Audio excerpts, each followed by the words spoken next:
महाराष्ट्रामध्ये आज बरेच विद्यार्थी UPSCचा अभ्यास मराठीतून करताना दिसतात. मराठी व इतर प्रादेशिक भाषांमधून UPSCचा अभ्यास करून पास होणाऱ्या विद्यार्थ्यांची संख्या मात्र दिवसेंदिवस कमी होत चाललेली आहे. म्हणजे याचा अर्थ या विद्यार्थ्यांच्या काही चुका होत आहेत. मराठीतून अभ्यास करताना नक्की काय चुका होतात आणि त्यावर काय काळजी घेतली पाहिजे, हा आजच्या चर्चेचा हेतू आहे. तुम्ही जर परीक्षेसाठी मराठी माध्यम निवडलं असेल तर तसं का केलं आहे हे तुम्हाला निश्चित माहीत असणं अपेक्षित आहे.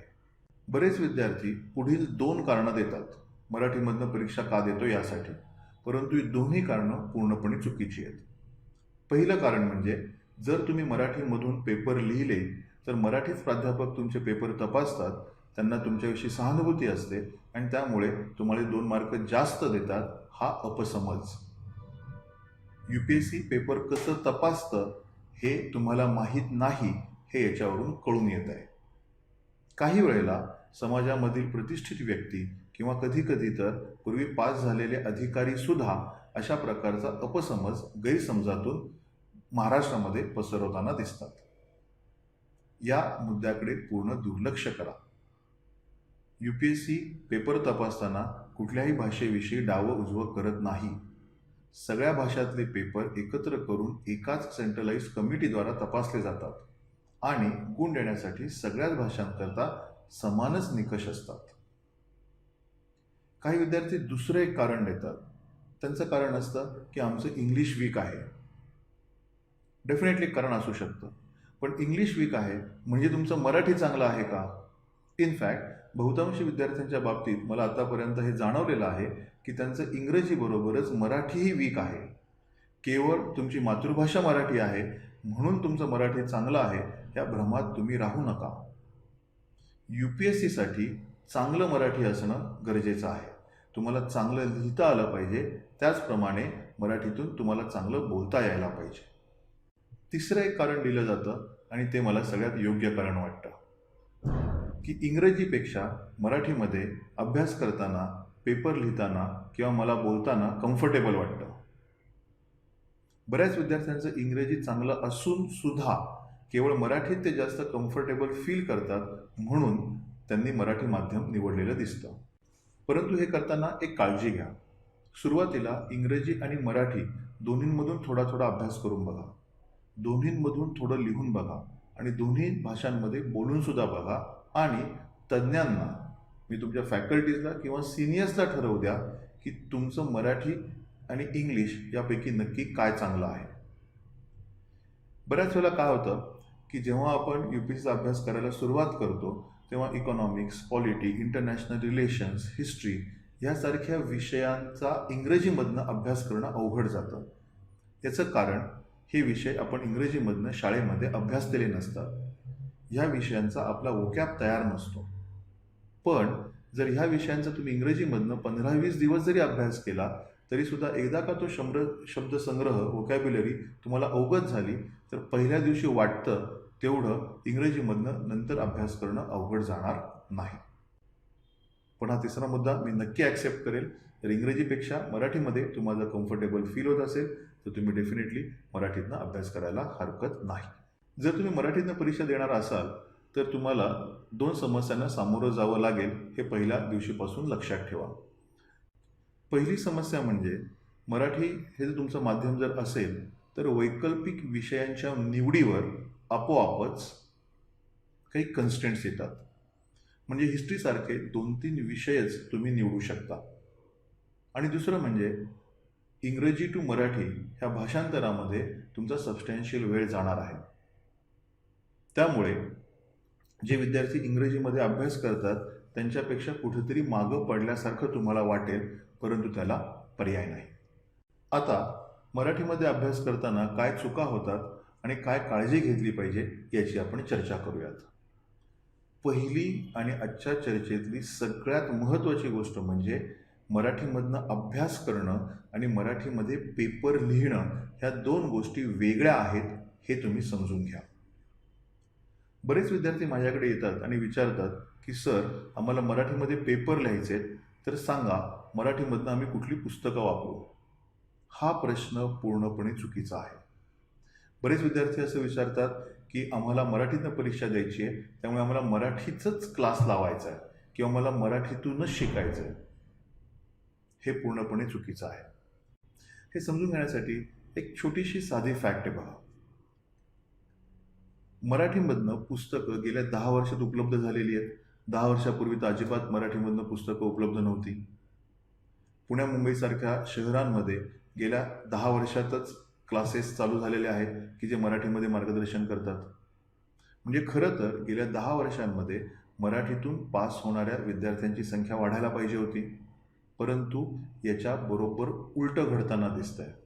म्हणजे मराठीत जेव्हा पुस्तकं नव्हती किंवा मराठीमध्ये जेव्हा मार्गदर्शन उपलब्ध नव्हतं, तेव्हा मराठीत मुलं जास्त पास होते. याचं कारण जरी ते मराठीमध्ये पेपर देत असले तरी अभ्यास मात्र ते इंग्लिशमध्येच करत होते. पहिल्या दिवशीपासून स्वतःच्या मनावर हे बिंबवा की मराठीत पेपर लिहिणं म्हणजेच शुद्ध मराठीमध्ये अभ्यास करणं नाही. जरी तुम्ही मराठीमध्ये पेपर लिहित असलात तरीसुद्धा तुम्हाला तुमचं मॅक्झिमम स्टडी मटेरियल इंग्लिशमध्येच उपलब्ध आहे. लोकसत्ता सकाळ वाचून तुम्हाला करंट इव्हेंट्सचा अभ्यास 100% करता येईल का? याचं उत्तर नाही असं आहे. तुम्हाला द हिंदू, इंडियन एक्सप्रेस सारखे इंग्रजी पेपर वाचावेच लागणार आहेत. इकॉनॉमिक सर्व्हे मराठीमध्ये उपलब्ध आहे का? तो इंग्लिश किंवा हिंदीमध्येच उपलब्ध आहे. NCERTची पुस्तकं मराठीमध्ये उपलब्ध आहेत का? ते इंग्लिश आणि हिंदीमध्येच उपलब्ध आहेत. त्यामुळे तुम्ही मराठीतनं अभ्यास करताय म्हणजे मराठीत पुस्तकातून अभ्यास करायचा आहे हे डोक्यातनं पूर्णपणे काढून टाका. हां, पण जी इंग्रजी पुस्तकं मराठीमध्ये ट्रान्सलेट झालेली आहेत ती मात्र तुम्हाला मराठीतून वाचायला काही हरकत नाही. उदाहरणार्थ बिपिन चंद्रा यांचं इंडियाज स्ट्रगल फॉर इंडिपेंडन्स हे पुस्तक मराठीमध्ये तुम्हाला उपलब्ध आहे. मग तुम्ही ते मराठीतनं जरूर वाचा.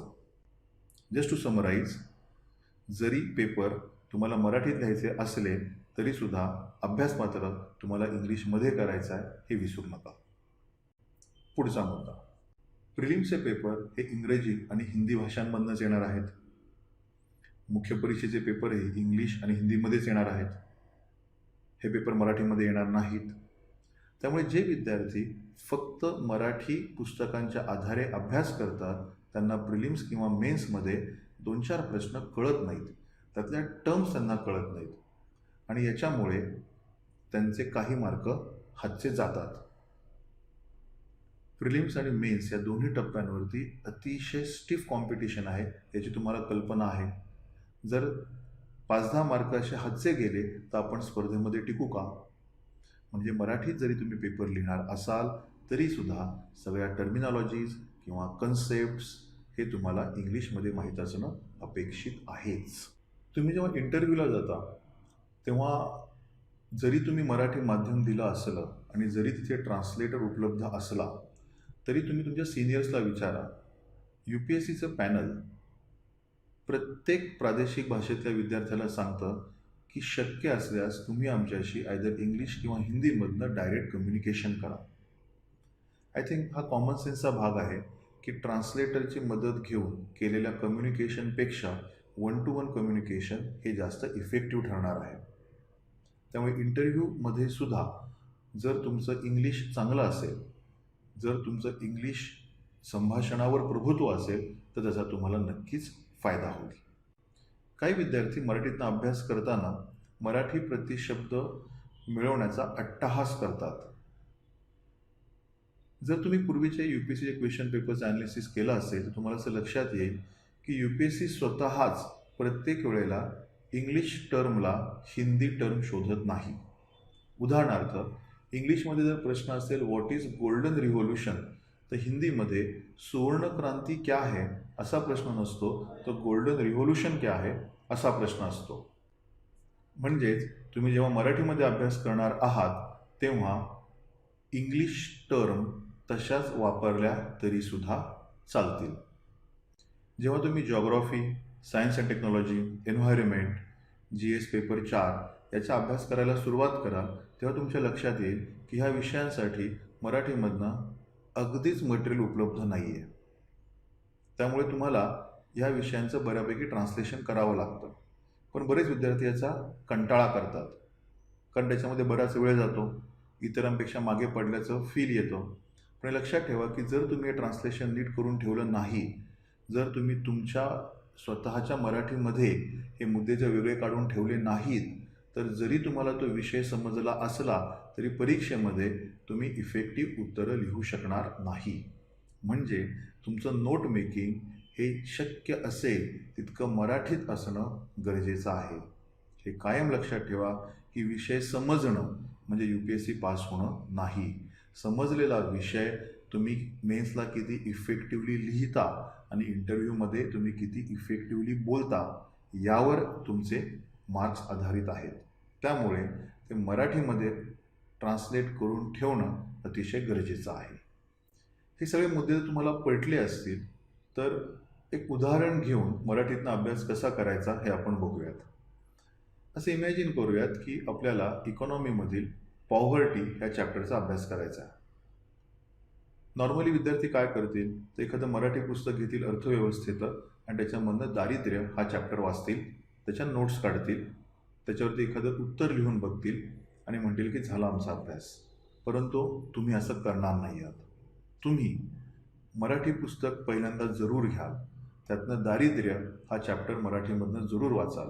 तो वाचताना तुम्हाला बेसिक कन्सेप्ट्स कळतील, तुम्हाला तो विषय अवगत होईल. एकदा तो पहिल्या पातळीवरती मराठीतून विषय समजला की ते पुस्तक बाजूला ठेवा आणि तुमचा इंग्लिश सोर्स घ्या. म्हणजे तुम्हाला आता दारिद्र्याबरोबर पॉव्हर्टी हा चॅप्टर इंग्लिश साधनातून वाचलाच पाहिजे. नोट्स त्या इंग्लिश साधनातूनच काढल्या पाहिजेत. परंतु तुम्ही ऑलरेडी मराठीमधून तो चॅप्टर वाचलेला असल्यामुळे तुम्हाला मराठी शब्द नोट्स काढताना कुठले लिहायचेत हे माहिती आहे. असं जर केलं तरच तुमचा अभ्यास चांगला आणि परिपूर्ण होईल. शेवटी ज्याला विषय चांगला समजलेला असतो आणि ज्याचं आपल्या भाषेवर प्रभुत्व असतं तो विद्यार्थी ह्या परीक्षेमध्ये पास होणार आहे. त्यामुळे तुम्ही इंग्लिशमध्ये अभ्यास करा किंवा मराठीमध्ये, त्यांनी काही फार फरक पडतो असं मला वाटत नाही. तुमच्या प्रतिक्रिया मला वाचायला आवडतील. admin@upscmantra.com वर तुम्ही मला मेल करू शकता. आमची वेबसाईट upscmantra.com ला जरूर भेट द्या. यासारखेच इतरही अनेक व्हिडिओज तुम्हाला तिथे पाहायला मिळतील. धन्यवाद.